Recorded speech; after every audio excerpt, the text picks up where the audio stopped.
पढ़ाई टाइम में आपका स्वागत है। ये क्लास 12th का फिजिक्स का पहला लेक्चर है इलेक्ट्रोस्टैटिक्स का। तो आज से हम इलेक्ट्रोस्टैटिक्स पढ़ेंगे।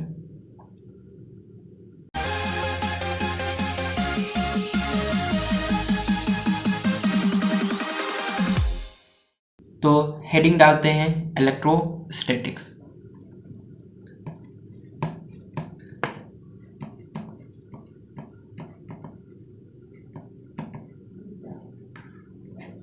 इलेक्ट्रोस्टैटिक्स, ठीक है। इलेक्ट्रोस्टैटिक्स मीन्स इलेक्ट्रो मीन्स होता है चार्ज, स्टैटिक्स मीन्स होता है रेस्ट। तो चार्ज इन रेस्ट को हम लोग इलेक्ट्रोस्टैटिक्स बोलते हैं। इलेक्ट्रोस्टैटिक्स दो शब्द से मिलकर बना है, electro plus statics. Electro means होता है charge,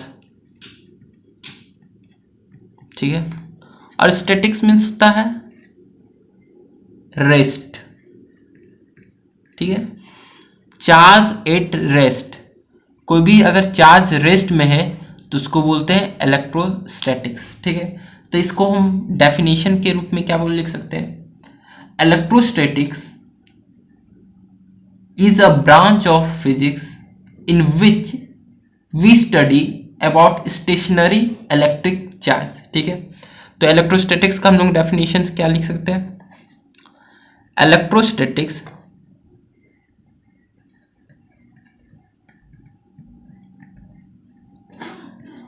is a branch of physics in which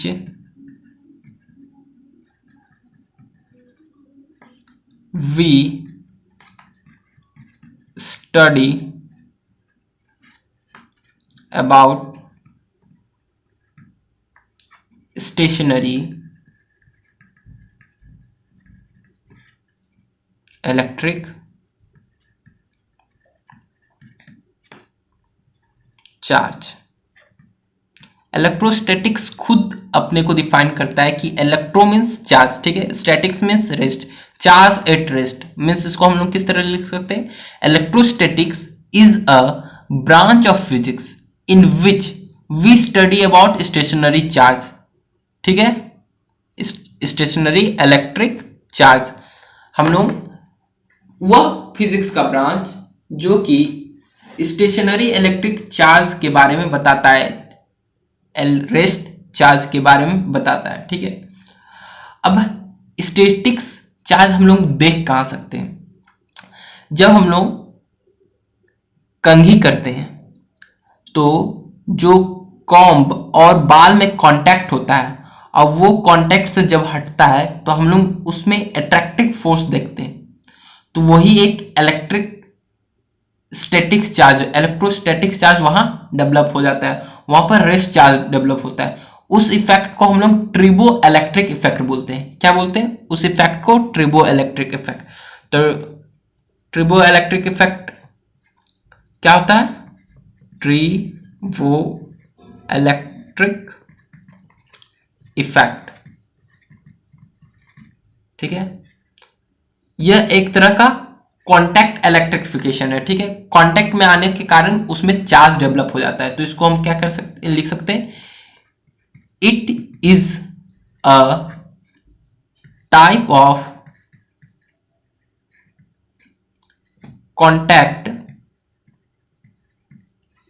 electrification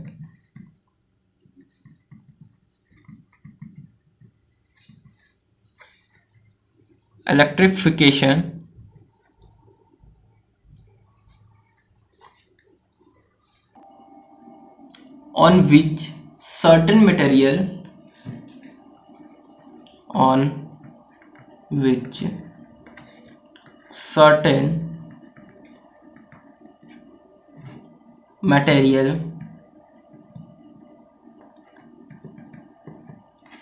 become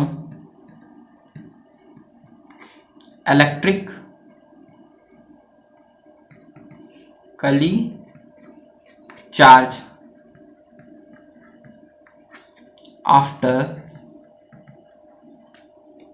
separation from different material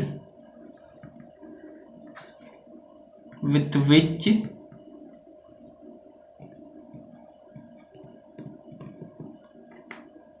they are in contact। ठीक है, ट्रिबो इलेक्ट्रिक इफेक्ट क्या बोलता है? It is a type of contact electrification. ये contact में आने के कारण जो चार्ज डेवलप हो जाता है कुछ मटेरियल पर, सर्टेन मटेरियल, सब पर नहीं, certain material become electrically charge, electrically वो चार्ज होता है आफ्टर द सेपरेशन, दो बॉडी के बीच में सेपरेशन होने के बाद। ठीक है, जो चार्ज डेवलप होता है उसी को ट्रिबो इलेक्ट्रिक इफेक्ट बोलते हैं, उसको ट्रिबो इलेक्ट्रिक इफेक्ट बोलते हैं।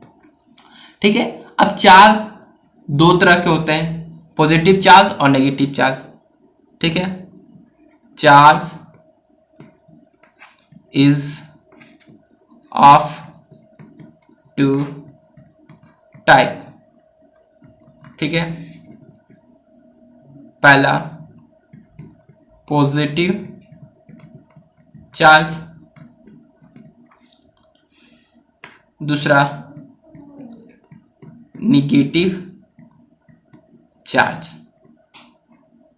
पॉजिटिव चार्ज और एक नेगेटिव चार्ज।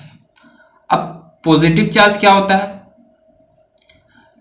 पॉजिटिव चार्ज होता है कोई भी अगर बॉडी से, कोई भी बॉडी न्यूट्रल चार्ज रहता है। ठीक है, अगर कोई भी बॉडी से न्यूट्रल चार्ज से इलेक्ट्रॉन का रिमूवल हो, ठीक है, तो उसको पॉजिटिवली चार्ज बोलेंगे। ठीक है, तो इसको पॉजिटिव चार्ज को डिफाइन कर देते हैं, positive charge.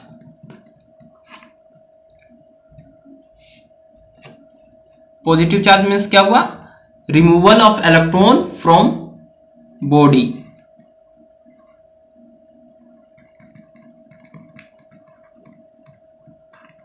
Positive charge body means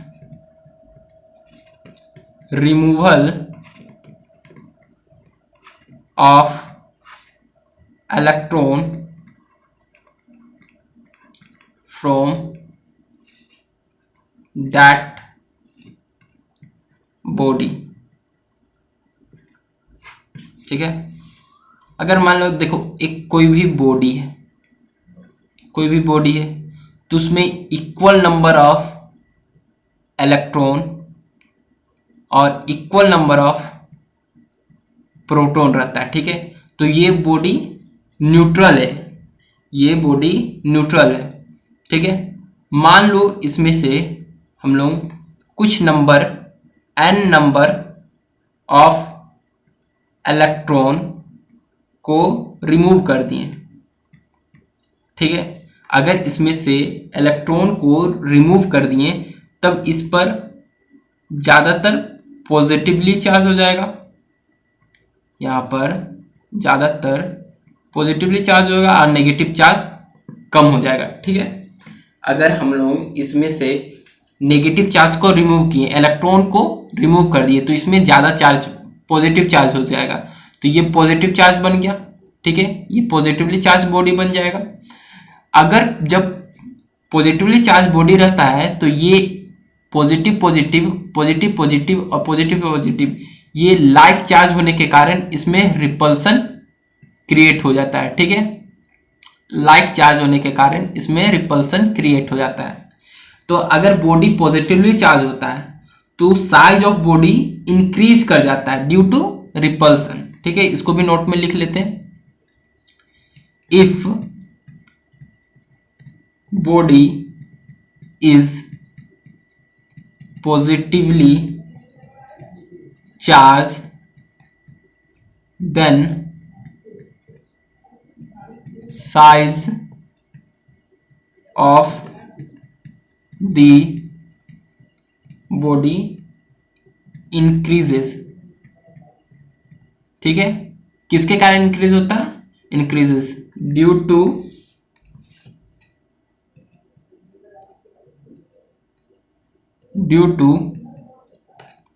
repulsion of like charges. ठीक है, बॉडी में अगर पॉजिटिवली चार्ज ज्यादा हो जाता है तो पॉजिटिव चार्ज रिपल्सन क्रिएट करता है। रिपल्सन के कारण साइज ऑफ बॉडी बढ़ जाता है। अब आता है नेगेटिव चार्ज। नेगेटिव चार्ज में क्या होता है? नेगेटिव चार्ज में इलेक्ट्रॉन ज्यादा हो जाता है। ठीक है, या उसमें एडिशन ऑफ इलेक्ट्रॉन होता है। ठीक है, negative charge body, negative charge body addition of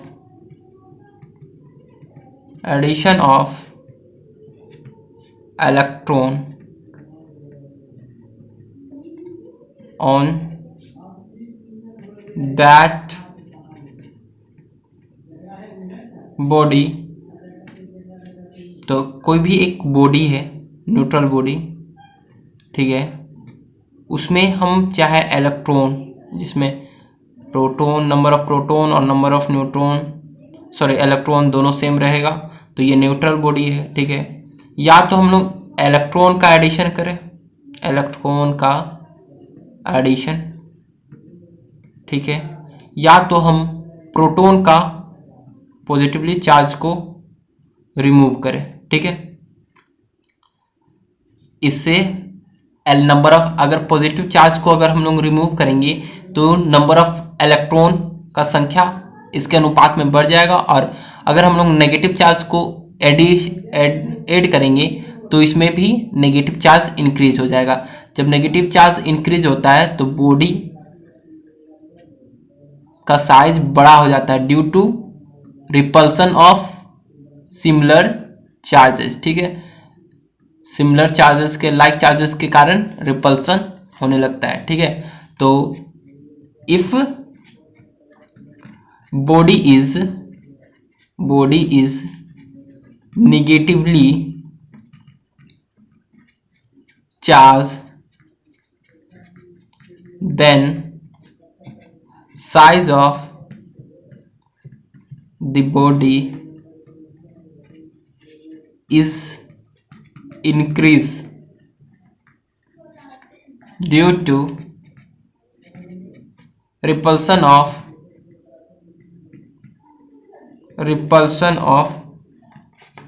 like charges. ठीक है,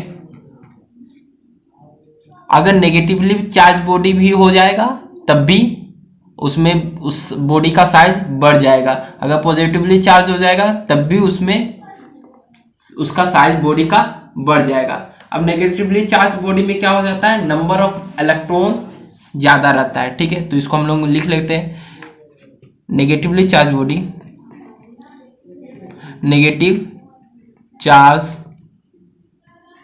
नेगेटिव चार्ज में नंबर ऑफ इलेक्ट्रॉन ज्यादा रहता है, किससे? नंबर ऑफ प्रोटॉन से। ठीक है, अब पॉजिटिव चार्ज बॉडी में, पॉजिटिव चार्ज में नंबर ऑफ प्रोटॉन ज्यादा रहता है और नंबर ऑफ इलेक्ट्रॉन कम रहता है।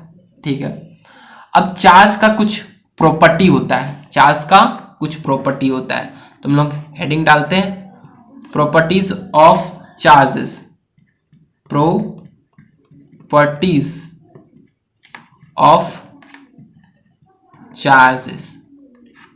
ठीक है, प्रॉपर्टीज का कुछ, चार्जेस का कुछ प्रॉपर्टीज होता है। तो पहला प्रॉपर्टी होता है चार्ज हमेशा इंटीग्रल मल्टीपल में रहता है। ठीक है, तो तो इसको बुक में किस तरह लिखा रहता है, charge is always quantize, charge हमेशा क्वांटाइज होता है, CHARJ, charge is quantize,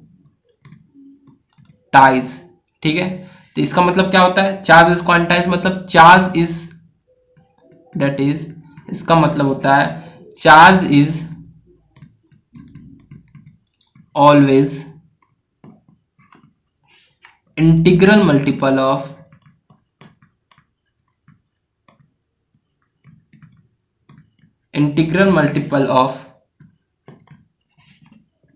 smallest electric charge, ठीक है। चार्ज हमेशा इंटीग्रल मल्टीपल होता है, इसका हम लोग किस तरह लिख सकते हैं, Q equals to plus minus N E, जहां n इंटीजर को डिफाइन करता है, n इंटीजर को बताता है,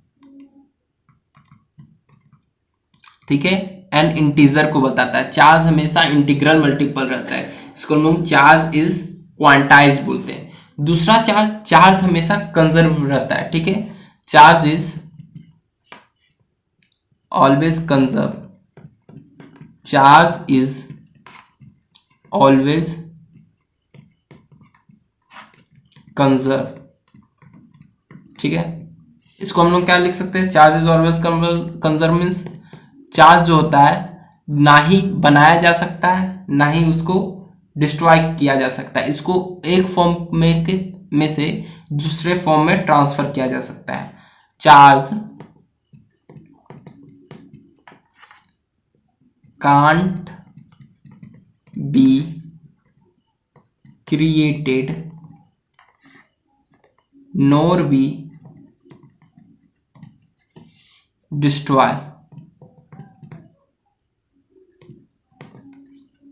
it is transfer from one body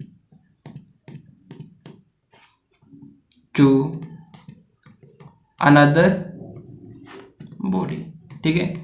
charge बनाया नहीं जा सकता है ना ही उसको डिस्ट्रॉय किया जा सकता है, charge can't be created NOR be destroy, ना ही उसको डिस्ट्रॉय किया जा सकता है ना ही उसको बनाया जा सकता है, इसको बस ट्रांसफर किया जाता है वन फॉर्म ऑफ बॉडी से one form of body to one form, transfer from one body to another body, ठीक है, एक बॉडी से दूसरे बॉडी में बस ट्रांसफर किया जा सकता है, ठीक है। चार्ज हमेशा मास के साथ एसोसिएटेड रहता है, ठीक है। तो थर्ड नंबर लिखेंगे, charge is always associated with mass, ठीक है, ये मास के साथ एसोसिएटेड रहता है, मतलब चार्ज है तो उसमें कुछ मास जरूर होगा, ठीक है।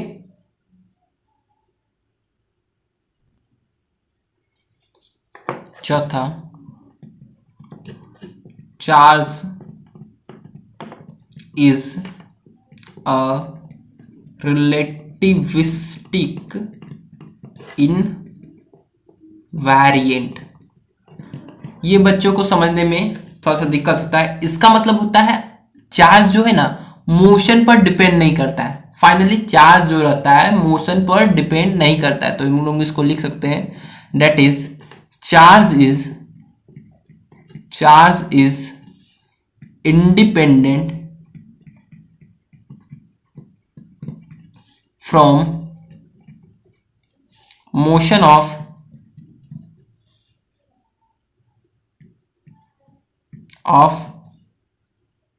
द बॉडी, ठीक है, मोशन ऑफ द बॉडी पर इंडिपेंडेंट रहता है, ठीक है।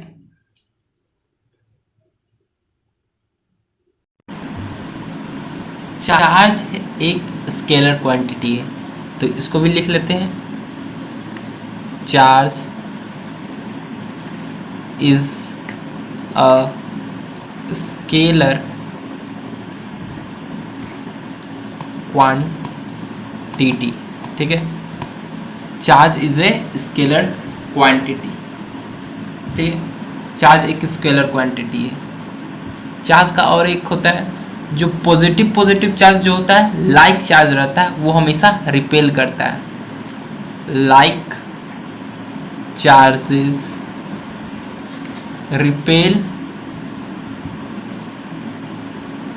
ईच अदर, ठीक है। लाइक चार्जेस एक दूसरे को रिपेल करता है। जैसे ये पॉजिटिव चार्जेस रहेगा तो एक दूसरे को रिपेल करेगा, और नेगेटिव चार्जेस रहेगा तो भी एक दूसरे को रिपेल करता है, ठीक है। और अनलाइक चार्जेस जो होता है, अनलाइक चार्जेस वो एक दूसरे को अट्रैक्ट करता है। Unlike charges attract each other, ठीक है। अनलाइक चार्जेस एक दूसरे को अट्रैक्ट करता है, या नेगेटिव हो या पॉजिटिव, ठीक है। नेगेटिव पॉजिटिव अट्रैक्ट करेगा, या पॉजिटिव हो या एक नेगेटिव हो तो भी एक अट्रैक्ट कर रहा है। जब ये पॉजिटिव चार्ज एक दूसरे को रिपेल कर रहा है, मतलब एक दूसरे पर फोर्स लगा रहा है, नेगेटिव चार्ज है तो एक दूसरे पर फोर्स लगा रहा है, और नेगेटिव पॉजिटिव रहा तब भी एक दूसरे पर फोर्स लगाता है, ठीक है। तो कोई एक फोर्स उसके बीच में एक्ट करता है, ठीक है। तो वो फोर्स एक्ट करता है कूलम्स फोर्स, ठीक है। तो वो Coulomb's force Charles Augustine D coulomb द्वारा दिया गया था। एक लॉ है कूलम्स लॉ, तो हम लोग हेडिंग डालते हैं Coulomb's law.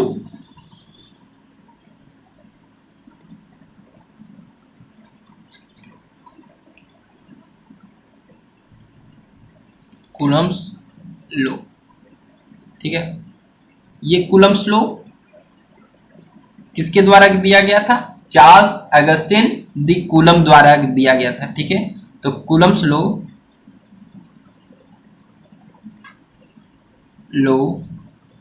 Is given by Charles Augustine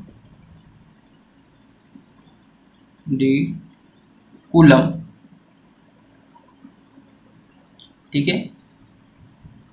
Coulomb's law ही बताता है कि दो लाइक चार्जेस या दो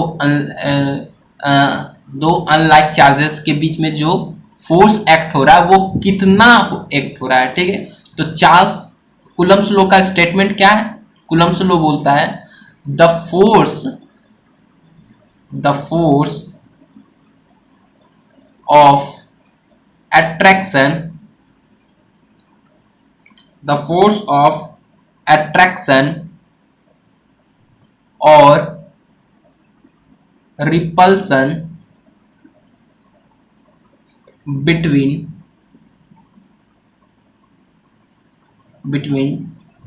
two point charges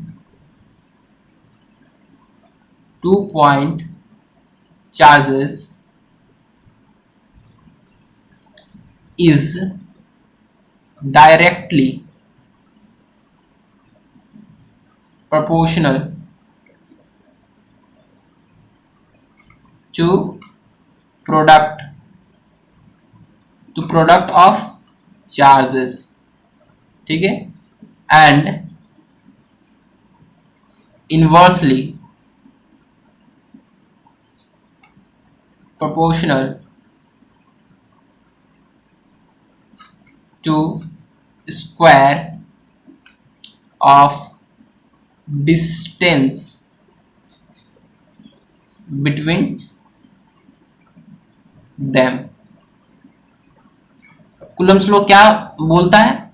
दो पॉइंट चार्जेस के बीच में जो फोर्स ऑफ अट्रैक्शन या रिपल्सन होता है वो directly directly proportional product of charges, दोनों चार्जेस का प्रोडक्ट होता है, और इनवर्सली प्रोपोर्शनल होता है square of distance between them. Force जो होता है डायरेक्टली प्रोपोर्शनल रहता है दो चार्ज Q1 और Q2, ठीक है, प्रोडक्ट ऑफ चार्जेस। मान लेते हैं ये चार्ज, ये एक Q1 चार्ज है, ये एक Q2 चार्ज है, ठीक है। ये दोनों चार्जेस का प्रोडक्ट होता है और ये दोनों के बीच का डिस्टेंस r है, ठीक है। तो ये फोर्स जो होता है इनवर्सली प्रोपोर्शनल होता है square of, inversely proportional to square of distance between them, दोनों के डिस्टेंस के बीच में स्क्वायर का डिफरेंस होता है। ये Q1 चार्ज है, ये Q2 चार्ज है, तो इसमें फोर्स जो लगता है फोर्स ऑन 2 ड्यू टू 1, ये चार्ज Q पर जो फोर्स लग रहा है किसके कारण लग रहा है, 1 के कारण। ये जो Q1 है इस पर फोर्स किसके कारण लग रहा है, फोर्स ऑन 1 ड्यू टू 2, ठीक है। अब ये जो डायरेक्टली प्रोपोर्शनल है ये हटेगा, तो ये इसको एक कांस्टेंट देगा K Q1 Q2 upon R square. ये फोर्स दो पॉइंट चार्ज के बीच में लगता है, ये रिपल्सिव भी हो सकता है, ये अट्रैक्टिव होता है। वो कंडीशन किस पर एप्लीकेबल है, ये चार्ज अगर पॉजिटिव रहा, दोनों पॉजिटिव रहा तो रिपल्सिव होगा, दोनों नेगेटिव रहा तब भी रिपल्सिव होगा, या दोनों अपोजिट चार्ज अनलाइक चार्ज रहेगा तो अट्रैक्टिव होगा। अब ये जो चार्ज के, ये जो के कांस्टेंट आया है इसका वैल्यू होता है 1/4πε0, इसको होता है 9 इंटू 10⁹ न्यूटन मीटर स्क्वायर पर कूलम्ब स्क्वायर, ठीक है। ये इलेक्ट्रोस्टैटिक कांस्टेंट है। और जो ये E एप्सिलॉन नोट, इसको एप्सिलॉन नोट पढ़ा जाता है, ये परमिटिविटी ऑफ फ्री स्पेस कहलाता है, परमिटिविटी ऑफ फ्री स्पेस, ठीक है, इसको परमिटिविटी ऑफ फ्री स्पेस बोला जाता है। और इस K को हम लोग इलेक्ट्रोस्टैटिक कांस्टेंट बोलते हैं। क्या बोलते हैं, इलेक्ट्रोस्टैटिक कांस्टेंट, ठीक है। ये जो एप्सिलॉन नोट है इसका भी वैल्यू होता है, इसका वैल्यू हम लोग लिख लेते हैं डायरेक्टली। एप्सिलॉन नोट का वैल्यू होता है 8.83 इंटू 10⁻⁻12, ठीक है। इसका वैल्यू 8.83 इंटू 10⁻⁻12 होता है। कूलम्ब्स लॉ के बारे में कुछ इंपॉर्टेंट पॉइंट है तो उसको लिख लेते हैं। Important point about Coulomb's law.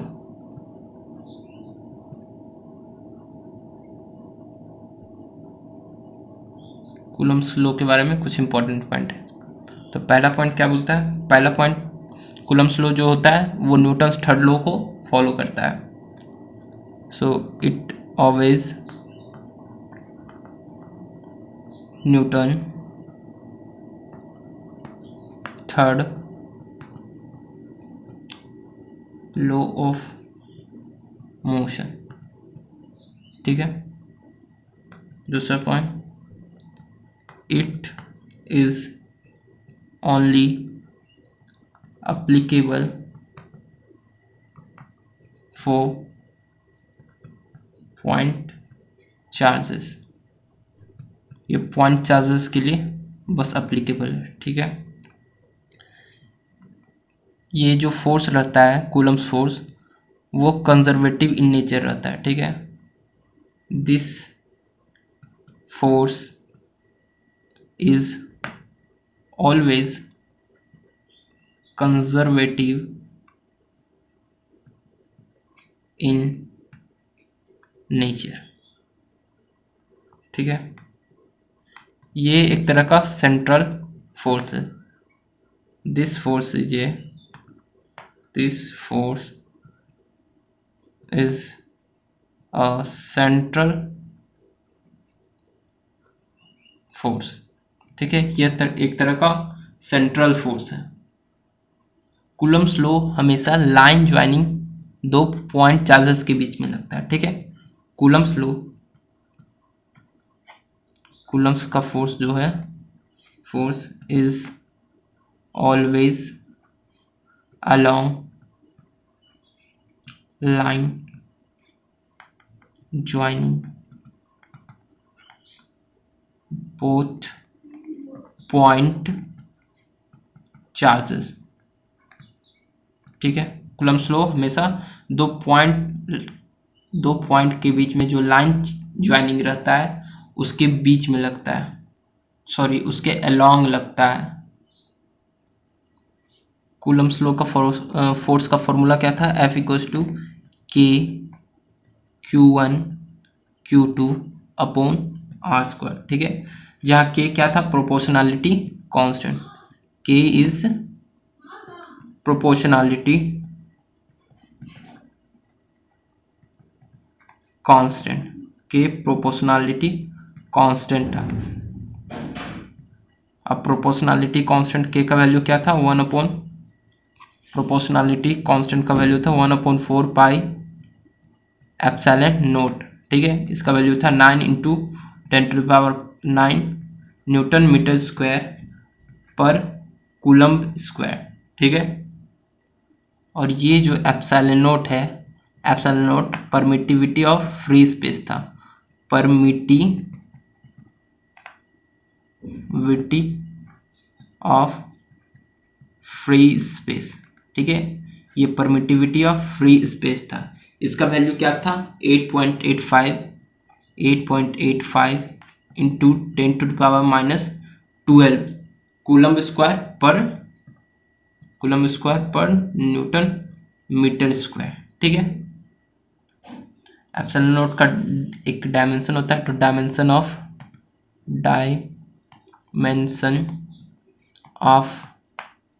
Epsilon not का डायमेंशन होता है m inverse L-3 e⁻²T⁴। Dimension of epsilon not क्या होता है? m inverse L⁻³ A²T⁴। इसको याद कर लीजिएगा। अब एक टर्म आता है रिलेटिव परमिटिविटी। ठीक है, रिलेटिव परमिटिविटी। ठीक है, जिसको यहाँ से रिप्रेजेंट करते हैं एप्सिलॉन नॉट, इसको एप्सिलॉन नॉट बोलते थे, ये एप्सिलॉन नॉट आर है। ठीक है, रिलेटिव परमिटिविटी इसको किस तरह डिफाइन कर देंगे? It is define as the ratio of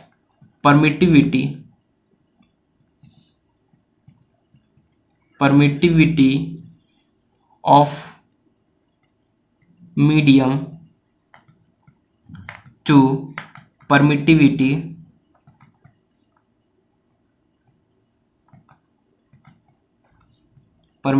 of free space। ठीक है, रिलेटिव परमिटिविटी अपने आप को खुद डिफाइन करता है कि जो रेशियो रहता है किसके रिस्पेक्ट में? मीडियम का permittivity to the permittivity of free space.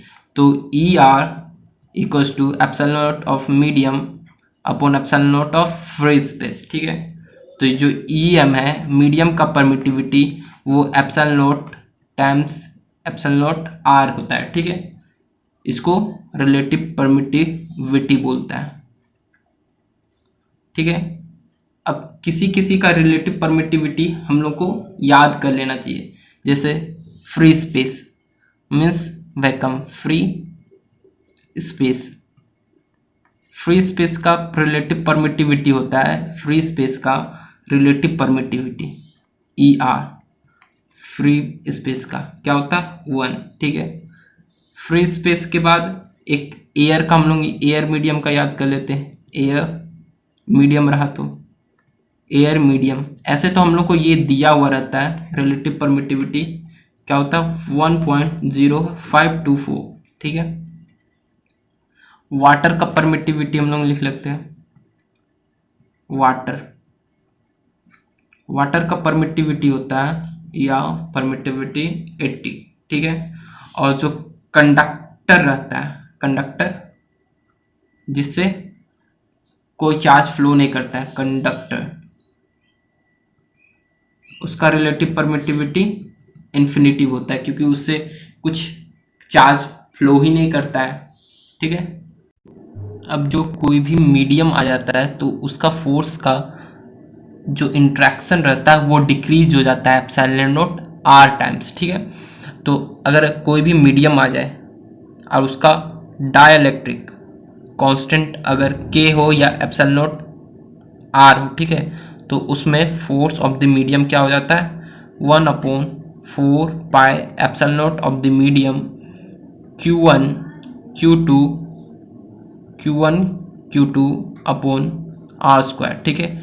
अब ये जो एप्सिलॉन नॉट है m है, ये तो epsilon naught are epsilon naught E होता है, पर में ये जो है इंट्रैक्शन है डाइलेक्ट्रिक कांस्टेंट का के, इसको के भी बोला जाता है, डाइलेक्ट्रिक कांस्टेंट के, ठीक है। इसको एप्सिलॉन नॉट को हम लोग के भी लिखते हैं, ठीक है। डाइलेक्ट्रिक कांस्टेंट जिसको डाइलेक्ट्रिक कांस्टेंट बोलते हैं, ठीक है, जिसको डाइलेक्ट्रिक कांस्टेंट बोलते हैं। अगर कोई भी मीडियम है उसका डाइलेक्ट्रिक कांस्टेंट के है, तो उस मीडियम का फोर्स एप्सिलॉन नॉट टाइम्स या डाइलेक्ट्रिक कांस्टेंट टाइम्स घट जाता है, ठीक है। एफ ऑफ द मीडियम, अब इसको ई एम की जगह हम लोग ई आर एप्सिलॉन नॉट लिख देते हैं। F medium equals to 1/4 pi epsilon naught are epsilon naught M Q1 Q2 upon R square. अब जो ये है 1/4 pi epsilon naught Q1 Q2 upon R square, ये तो परमिटिविटी ऑफ फ्री स्पेस या फ्री मीडियम में जो फोर्स लगता है वो होता है। तो force in air F medium, force in medium equals to force in air upon dielectric times E are, ठीक है। तो ये डाइलेक्ट्रिक के बराबर होता है, तो F of air upon dielectric times. अगर कोई भी चार्ज अगर कोई मीडियम में रखा जाए तो उसका जो फोर्स का वैल्यू है, फोर्स ऑफ इंट्रैक्शन डिक्रीज हो जाता है, कितना के टाइम्स डिक्रीज हो जाता है। तो इसका मतलब हम लोग क्या समझे, that is force of interaction decreases by k times, ठीक है, k times in any medium other than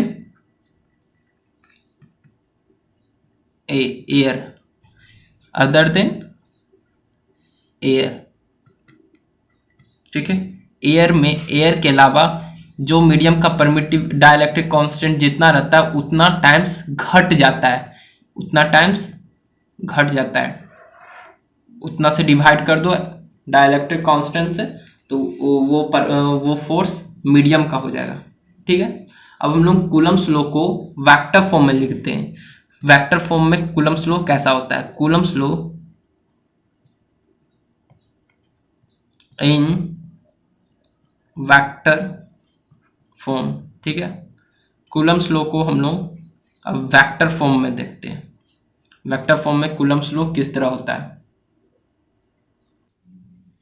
मान लेते हैं एक्स वाई एक्सिस पर चार्ज Q1 और चार्ज Q2 का R1 पोजीशन वेक्टर, ठीक है, R1 वेक्टर, ठीक है, और Q2 का R2 वेक्टर। तो इसका हो गया R2 minus R1 vector, R1 vector, ठीक है। तो फोर्स AF इस चार्ज Q पर फोर्स कितना लगता होगा, इस चार्ज पर फोर्स क्या लगेगा, force on charge 2 due to 1, और इस पर लग रहा फोर्स ऑन 2 ड्यू टू 1, ठीक है। ये चार्ज था फोर्स 1 2 ड्यू टू 1, ठीक है। तो इसको हम लोग क्या लिख सकते हैं, F force on 2 due to 1 vector form में लिख रहे हैं, force on 2 due to 1 equals to 1/4 pi epsilon naught, ठीक है। चार्ज कौन क्या क्या है, Q1 Q2 अपॉन इसका distance, square of distance between them, तो इसका डिस्टेंस क्या है R2 R1 वेक्टर्स का स्क्वायर, ठीक है। और इसका डायरेक्शन क्या है R2 1 कैप, ठीक है, R2 1 कैप, ठीक है। अब R2 1 कैप क्या होता है, R2 1 कैप अब वेक्टर में देखेंगे, R2 1 कैप को हम लोग किस तरह लिखते हैं, R2 माइनस R1 वेक्टर, ठीक है, upon mode of R2 vector minus R1 vector, ठीक है। R2 कैप को हम लोग किस तरह लिख सकते हैं, R2 vector minus R1 vector upon mode of R2 vector minus R1 vector, ठीक है। और R1 क्या चीज हमको रिप्रेजेंट कर रहा है, पोजीशन वेक्टर, ठीक है। तो R1 वेक्टर क्या है, x1 i कैप हो सकता है, ठीक है, y1 j cap plus z1 k cap, ठीक है। और R2 वेक्टर है x2 i cap plus y2 j cap plus z2 k cap, ठीक है। तो हम लोग ये Coulomb's law in vector form इस तरह होता है, F equals to 2 1 F force on 2 due to 1 equals to 1/4 pi epsilon naught Q1 Q2 upon R2 R1 2 vector का स्क्वायर इनटू R12 कैप, ठीक है। अब जो फोर्स होता है, फोर्स ऑन 2 ड्यू टू 1 दोनों पर अपोजिट फोर्सेस लगाता है पर इक्वल मैग्नीट्यूड का रहता है, ठीक है। तो हम लोग इसको किस तरह लिख सकते हैं, इसको यहाँ लिख देते हैं, force on 1 due to 2 is negation of force on 2 due to 1, दोनों अपोजिट डायरेक्शन में रहता है बट दोनों का मैग्नीट्यूड सेम रहता है, ठीक है। आज के लिए बस इतना ही। इस लेक्चर का PDF डिस्क्रिप्शन में आपको रहेगा, आप लोग वहां से जाके डाउनलोड कर सकते हैं, ठीक है।